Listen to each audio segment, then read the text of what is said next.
للموسم الثاني على التوالي يتوج ليونيل ميسي بجائزة الحذاء الذهبي. الجائزة تمنح لأفضل هداف في البطولة الأوروبية. لاعب برشلونة ينافس كذلك للفوز المرة الرابعة بجائزة أفضل لاعب في العالم التي يمنحها الاتحاد الدولي للعبة بعد ترشيحه ضمن 23 لاعبا للمنافسة على لقب عام 2012.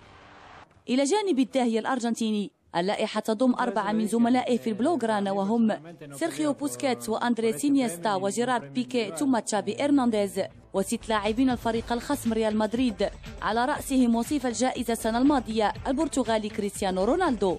كما تضم اللائحة لاعب فرنسي واحد مهاجم الميرينغي كريم بنزيما، وزلاتان إبراهيموفيتش الممثل الوحيد للبطولة الفرنسية الليغ 1 بعد التحاق هذا الموسم بفريق باريس سان جيرمان. اللائحة تضم كذلك 3 حراس مرمى وهم مانويل نوير وإيكير كاسياس وجان لويجي بوفون. ومن البطولة الإنجليزية البريمير ليج تضم اللائحة واين روني وروبن فان بيرسي. وللمرة الأولى منذ 3 سنوات القائمة تضم 3 لاعبين إيطاليين من بينهم مهاجم المان سيتي ماريو بالوتيلي وأندريا بيرلو.